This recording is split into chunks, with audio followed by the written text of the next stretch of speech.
Solid, boss. Bumilis ba? Iba talaga yung tulog niya ngayon. Ayun.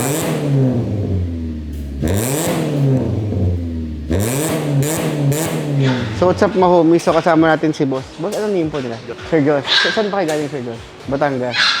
So ano? Taga-Antipolo ka. So anong pinagawa mo rito sa kotse? Full exhaust po. Tsaka headers.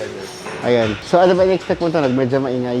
Okay, maingay. So eto na. Pakinggan natin yung magiging tunog ng Lancer ni Boss. So what's up mga homies? So nandito tayo sa Notorious Motorsports. So may project tayo ngayon, Lancer. So ang ginawa natin dito sa Lancer na to, kung mapapansin nyo, naka-body kits na siya. So siyempre, pag nag-body kit siya, kailangan natin magpalit ng exhaust. So ito yung ginawa natin. Nilagyan natin siya ng dalawang custom muffler ng HKS. Tapos ito yung pipings niya. Naka 2.5 siya na pipings. Tapos resonator, naglagay tayo ng flexible pipe at naglagay tayo ng 4-1 headers. So ang purpose natin dito, medyo maingay yung setup niya. So ngayon, pakinggan natin kung ano magiging tunog.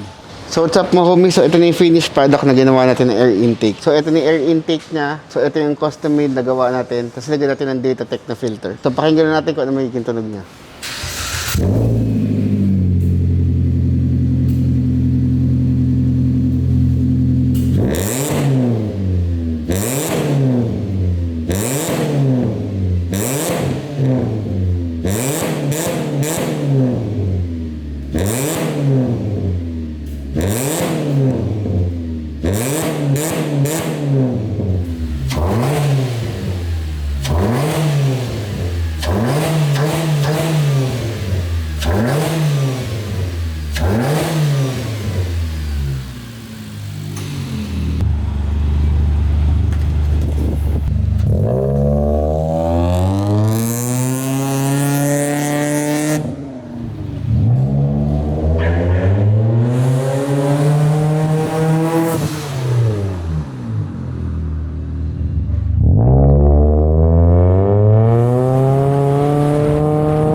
Okay, sir. Kamustahin ko lang yung pinagawa mo ng headers, intake, exhaust. Ano, ayos ba? Solid, boss.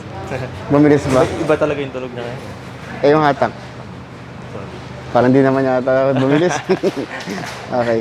Sige, sir. Thank you.